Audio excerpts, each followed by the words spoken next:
বাবা আমার খিদা লাগছে। ক্ষুধা লাগছে আমাকে কেন বলছো? তোমার আম্মুকে বলো। মাকে বলেছিলাম, মা বললো ঘোড়ার চাল নেই, তাই আজ রান্না হয়নি। চাল নেই তো আমি কি করব বাবা? আমার কাছে তো টাকা নেই। তাছাড়া আজ মাসের 15 তারিখ, বেতন পেতে আরো 15 দিন বাকি। তাছাড়া বেতন পেয়েই বাকি হবে। আমি প্রাথমিক বিদ্যালয়ের শিক্ষক, সামান্য 3য় শ্রেণীর কর্মচারী। যে কত টাকা বেতন পাই তা ব্যাংকেই কেটে রেখে দেয়। তাহলে খলিল কাকার দোকান থেকে বাকিতে চাল এনে দো, মা রান্না করুক। তোমার খলিল কাকার দোকানে আগেরই অনেক টাকা বাকি।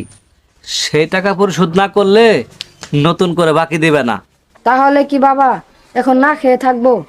না খেয়ে থাকবে কেন? আমার টাকা নেই তো কি হয়েছে? আমি শিক্ষক, আমার তো সম্মান আছে।